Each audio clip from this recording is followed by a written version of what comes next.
Merci. Nous allons donc passer à la période de questions. Les questions en français dans un premier temps. Je vous inviterai, s'il vous plaît, à vous identifier et à indiquer auquel de nos trois porte-paroles, donc Dr Beauchamp, Dr Vinet ou Dr Ferrier, vous souhaitez adresser votre question. Est-ce qu'il y a une question? Oui, pardon, madame, derrière. Oui, Dr Cameron, journaliste à la presse. J'ai deux questions. La première, je voulais vraiment différencier votre définition de l'euthanasie. Par exemple, la sédation létale, c'est considéré comme étant de l'euthanasie. Vous avez fait référence à l'acharnement thérapeutique. Elle est où la ligne pour vous? Madame, dans la sédation, comme dans le soin de la douleur, nous introduisons des médicaments puissants qui vont avoir un bénéfice au malade. Cela va enlever sa douleur, cela va enlever son inconfort. Il arrive parfois qu'on doive donner des médicaments qui vont l'endormir, mais on l'endort parce qu'il souhaite s'évader d'une souffrance insupportable pour lui. En aucun cas, ces médicaments ne vont tuer le malade et ils ont des effets bénéfiques. L'euthanasie, c'est autre chose. On va vous injecter intraveineux du Nambutal et du Curare, deux médicaments qui n'ont pas de place dans la pharmacopée de fin de vie, et ceci va arrêter votre vie instantanément. Ce qu'on vient de faire, c'est d'enlever le futur que vous aviez. Ça n'est pas la même chose que d'être endormi en attendant que la mort vienne, parce qu'elle va venir, sans être dans la plus grande détresse, ou de voir la mort arriver de la main d'un autre qui s'arroge le droit de vous l'enlever. Vous savez, nous avons un droit dans la société, le droit d'être soigné. C'est dans nos chartres. Et pour être euthanasié, nous devons d'abord renoncer au droit d'être soigné et donner à quelqu'un d'autre le droit de nous donner la mort. Et si ce quelqu'un d'autre est un médecin dont la vocation est de donner la vie, et de mettre plus de vie dans la vie qu'il y a, malgré les imperfections de la biologie, malgré la maladie.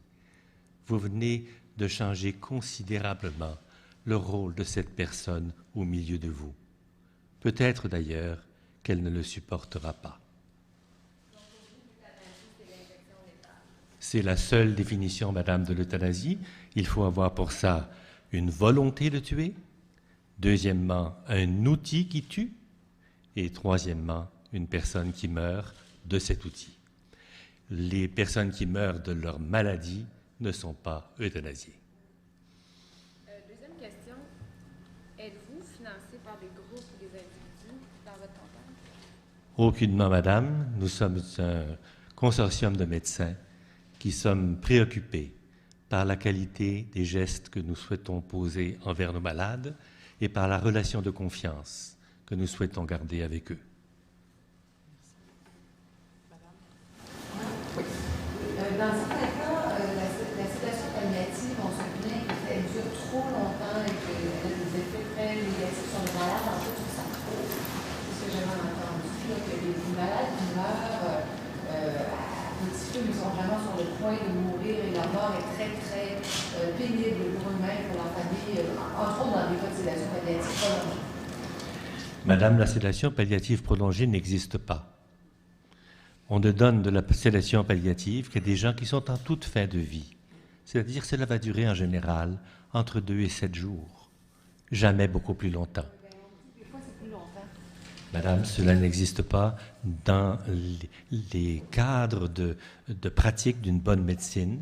On n'utilise pas de sédation prolongée pour des périodes très, très longues. Je vous dirais également que la sédation est un outil extrêmement important dans les soins intensifs de nos hôpitaux, où on met volontairement les gens en état de sommeil pour les aider à guérir. La sédation n'est pas quelque chose qui tue.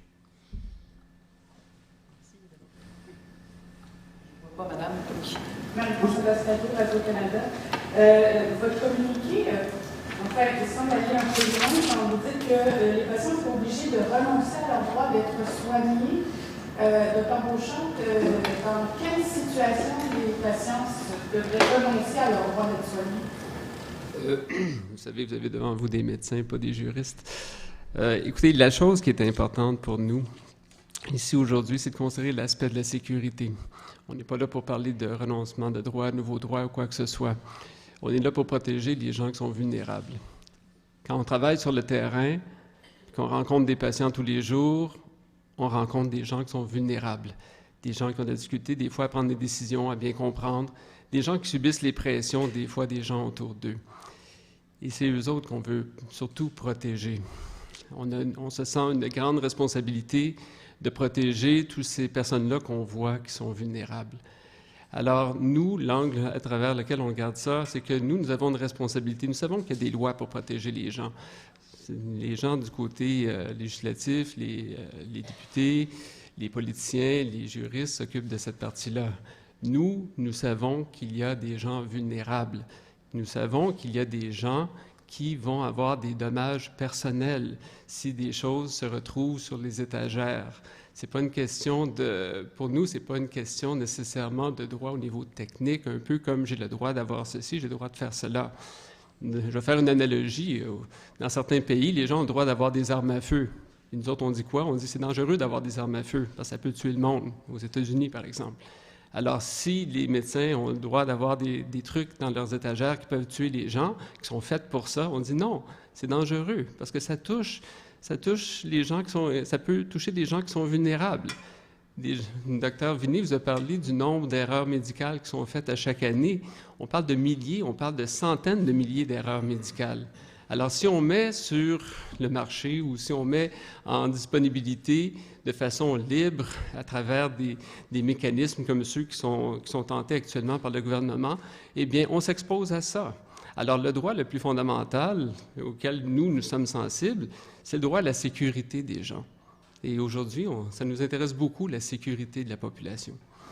Oui, Pierre Saint-Laurent, la presse canadienne. J'aimerais revenir à la question de ma collègue au tout début. Où tracez-vous la ligne entre les soins et l'acharnement thérapeutique? L'acharnement thérapeutique se définit comme un soin ou un ensemble de soins qui sont imposés au malade, soit par lui-même, soit par sa famille, soit par le médecin, mais qui n'auront pas d'effet bénéfique. Malheureusement, les soins ont aussi un poids. C'est aussi difficile d'être soigné. Demandez aux gens qui sortent de chimiothérapie et qui sont malades. Ils veulent leur chimiothérapie, mais ils en portent le poids. Le jour où ils n'en veulent plus de ce poids, continuer la chimiothérapie, c'est de l'acharnement thérapeutique. Le jour où le malade ne veut pas continuer des traitements, si on les continue, c'est de l'acharnement thérapeutique. On a le devoir d'arrêter parce que nous faisons une concertation avec lui. La ligne est très, très claire. Madame. Camille Marie-Jardin, en fait, c'est plus pour M. Beauchamp. Vous parliez tout à l'heure. Pourtant, le cadre de la loi, c'est vraiment stressé. Donc, une personne qui est considérée vulnérable, qui n'aurait pas signé d'autorisation avant, ne pourrait pas demander l'euthanasie. Vous savez, les gens qui présentent leur loi, que ce soit des politiciens, des avocats, insistent beaucoup sur la question des fameuses balises. C'est le mot magique qu'on dit. Il y a des balises, ça va empêcher les erreurs, ça va empêcher les dérives, etc. Ça serait long de vous l'expliquer, mais les balises, pour définir c'est quoi une souffrance invivable, par exemple, il n'y en a pas. C'est subjectif. Ce qui détermine que ce que je vis, c'est intolérable, inacceptable. Il n'y en a pas de balise pour ça. Une maladie terminale, je vais faire un exemple, tiens, maladie terminale. Vous savez qu'au Massachusetts, au mois de décembre, novembre-décembre, lors des dernières élections, il y avait aussi un référendum pour un projet d'euthanasie, suicide assisté. Et naturellement, on parlait de balises et tout, puis je pense qu'il avait dit 3 mois ou 6 mois, je ne suis pas tout à fait certain. Et là, la veuve du sénateur Kennedy s'est levée, elle a dit, moi, mon mari, quand ils lui ont donné un diagnostic de cancer, on a dit maladie terminale, il reste 3 mois. Il a vécu 15 mois. Et pendant ces 15 mois-là, il a aidé à passer des lois qui ont fait du bien à la population du Massachusetts. Alors, même dire qu'une maladie est terminale, on n'est pas capable de le dire avec précision. Mon épouse est oncologue, elle est ici, elle va vous le dire. Dire qu'une maladie est terminale, que quelqu'un est en train de mourir, c'est une question de mois ou de semaines, c'est presque impossible. Alors, imaginez si on n'est pas capable de définir ces choses-là avec précision, comment on peut baliser quelque chose qui n'est pas définissable de façon objective. Il manque de critères objectifs. Puis on ne parle même pas de bonne ou de mauvaise volonté des gens. On Parce qu'il va y avoir des gens qui ont de la mauvaise volonté. Il y a des erreurs médicales, il y a des abus qui se font. La plupart des docteurs sont très honnêtes, sont très bien, mais vous savez qu'il y a une minorité de docteurs qui sont un peu déviants. Il y a un syndic du Collège des médecins pour ça, mais on n'attrape pas tout. C'est impossible à gérer. Alors, cette fameuse promesse de balise-là, selon nous, elle est basée sur rien d'objectif. Puis, aller dans les pays où il se fait de l'euthanasie, puis aller parler aux gens qui sont sur le terrain, ils sont venus nous le dire, ils sont venus nous raconter ici, que les autres aussi sont faits promettre des balises, mais ces balises-là ne sont pas applicables.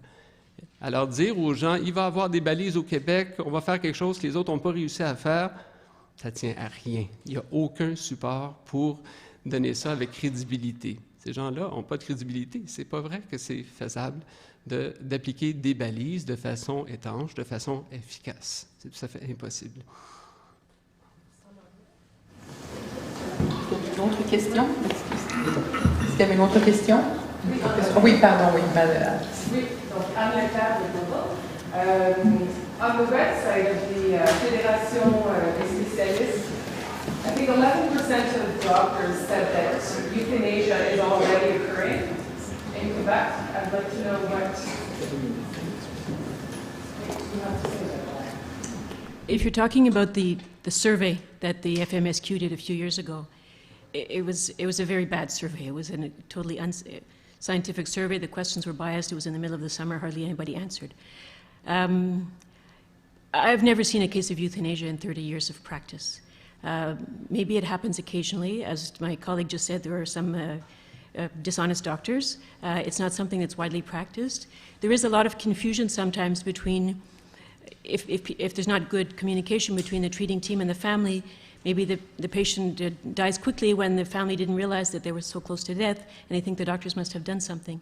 But it's not something that's widespread. Why do you believe, I think Angus did a survey recently, I think it was this week or this past week, why do you believe 86% of Quebecers are in favor of euthanasia? Well, as I said earlier, I think they're misinformed. I think that they haven't been told the truth about end-of-life care. They haven't been told the truth about what happens in other countries where euthanasia is legal. And so they're basing their decisions on false information. What about the reality of palliative care? I know that some people do suffer, many people suffer. What does that have, do you think, a lot to do with maybe the perception people have about, I mean, I've heard people say we do with animals, why don't we put people out of their misery? Well, because we have more consideration for people than for animals, it's a whole different level. Getting back to palliative care is a wonderful thing. I don't work in palliative care, my colleague Dr. Vinet does. One of the biggest problem is that there's not enough of it. And many people who need palliative care don't get it. And at the moment, palliative care is limited to people with cancer because that's all the resources they have. But we should be doing palliative medicine with people with chronic lung disease, heart failure, liver disease, neurologic diseases. We could be doing all that. But the end-of-life care for many people is lacking. And so that's what we need to do. We need to improve care. We shouldn't start killing people. I was hoping to maybe hear one of the other doctors on the fear that you are expressing today. I'll just answer that. Yeah. I'm a family doctor, and I've been doing palliative care for 20 years in the community, different CLSCs. And I think Gerald Van Gerp, one of the reasons for that statistic that you quote, that 86% of Quebecers are in favor of this bill, I think it's a misconception that's widespread that when you're dying of a condition like cancer, that physical suffering is inevitable, either pain or nausea or breathlessness. But in reality, in over 20 years of doing this work in home care, it's extremely rare. And it's not high-tech. The medications are simple to use, inexpensive. All you need is a team. You need nurses, you need nursing assistants, you need doctors who aren't even the most important player, and you need a team that's responsive. And if you work like this, in a lot of the CLSCs do, I'll tell you, the number of people who's suffering, physical suffering, that we can't relieve, almost nil. Negligible, and that's, I'm not telling a lie here, I mean, this is what I do.